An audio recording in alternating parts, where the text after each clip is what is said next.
Hi! Nandito na naman tayo para magluto ng isang simple pero napakasarap na dish. Magandang araw po sa inyong lahat and welcome once again to Dad&ally Cooks. Today we will be cooking a seafood dish that will make a change to your daily menu. A not so ordinary palatable dish that your family will love and enjoy. This is sweet and sour crispy fish fillet. A fish fillet made crispy and crunchy and savored with sweet and sour sauce. So let's start. Here are the ingredients. We have our Cream Dory fish fillet, 2 scrambled eggs, and our batter. Mixture of cornstarch, flour, pepper, and salt. Onions, bell pepper, ginger, carrots, garlic, tomato sauce, and pineapple tidbits. Now let's start!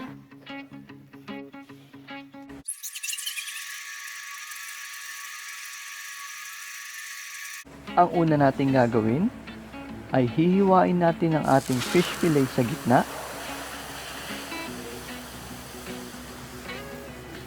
and we will cut it into small pieces. Gagawin natin lahat yan sa ating fish fillet.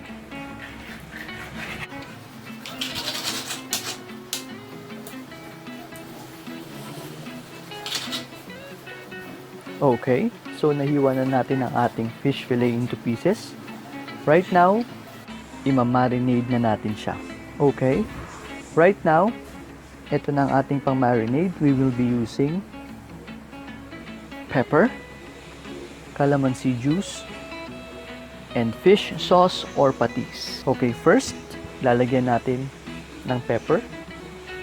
Ang ginamit ko ritong pepper ay yung durog or yung powder para mas malasa yung ating fillet. After that, ilalagay na natin ang ating calamansi juice and ang ating fish sauce or patis. Oops! Medyo parang kulang yung ating powdered pepper. Kaya dinagdagan natin siya ng konti, okay? And then, manually marinate na natin ang ating fish fillet. Gagawin natin ito ng about 2 to 3 minutes of manual marination para mas maging malasa at sumiksik yung ingredients sa ating fish fillet.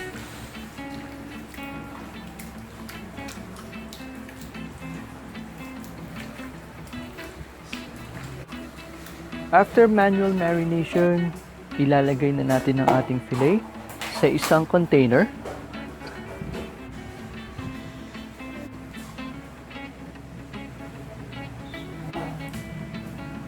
After natin mailagay sa ating container ang ating fish fillet, ilalagay natin siya sa ating fridge for 2 to 3 hours para mas lalong maging malinamnam at manuot yung ingredients sa ating fillet. Wow! Here it is. After we store our fish fillet in our fridge for 3 hours, we will start frying it. Ito yung ating batter, cornstarch, flour, pepper, and salt, 2 scrambled eggs, and ang ating breadcrumbs. So we will start by dipping it sa ating batter. Okay.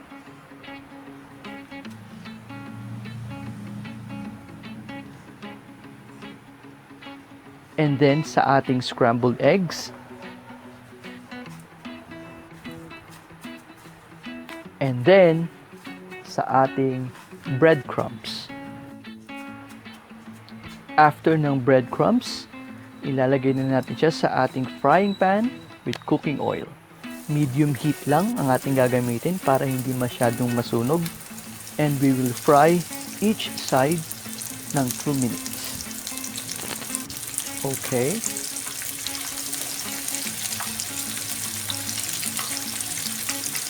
And we will make sure na golden brown ang kulay ng ating fillet. Okay, after flipping it over, wow! Ayan na siya. Okay, after we fry 2 minutes each side, hahanguin na natin siya and ilalagay natin siya sa ating serving plate na merong tissue para masipsip niya yung excess oil. So we will do this for the second batch. Same thing. Didip natin sa batter, scrambled eggs, and sa ating breadcrumbs, and we will fry it again 2 minutes each side until mag-golden brown siya. Okay?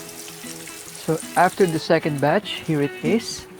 We will set this one aside first dahil gagawin na natin ang ating sweet and sour sauce. Right now, gagawin natin ang sauce ng ating sweet and sour fish fillet. At ito ang mga ingredients. We have Del Monte tomato sauce, original style, pineapple juice, mixture of soy sauce and vinegar, dissolved cornstarch, sugar, and salt. Ang gagawin natin is ilalagay natin ang ating tomato sauce sa ating mixing bowl. Ayan. After natin mailagay yan, isusunod natin ang ating pineapple juice.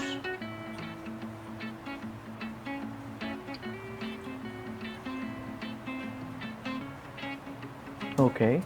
After pineapple juice, yung mixture ng ating vinegar and soy sauce. After ng soy sauce, yung ating sugar and salt. Unahin natin yung sugar and then yung salt. And then, last but not the least, yung ating dissolved cornstarch sa water. Ayan. Okay. So, nalagay na natin lahat ng ingredients. I-mix lang natin siya ng maayos. Okay. After mixing this one, we will set this one aside.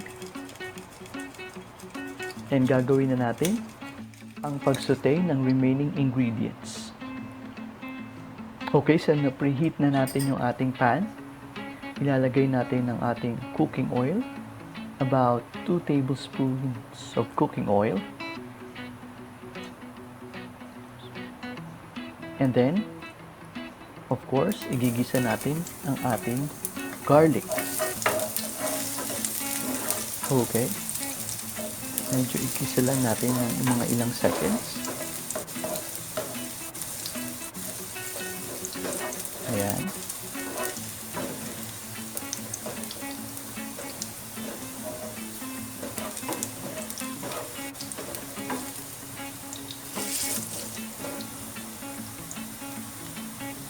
And then after that, susunod natin ang ating onions. Okay. Just saute them very well. Ayan. And after that, susunod naman natin ang ating ginger or ang ating luya.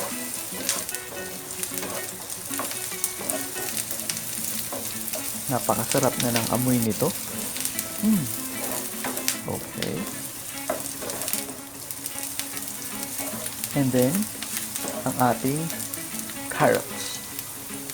Medyo ipa-fry natin yung ating carrots para mas malambot siya mamaya. Okay? Just fry them all up ng mga about 1 to 2 minutes. Just saute them all. After ma-mix natin na maayos and masaute na maayos yung ating ingredients, ilalagay na natin yung ating ginawang sauce kanina. Just pour everything on the pan. Okay, ayan. And then, mix lang natin ng konti. So basically, lahat na ng ingredients ay nandito.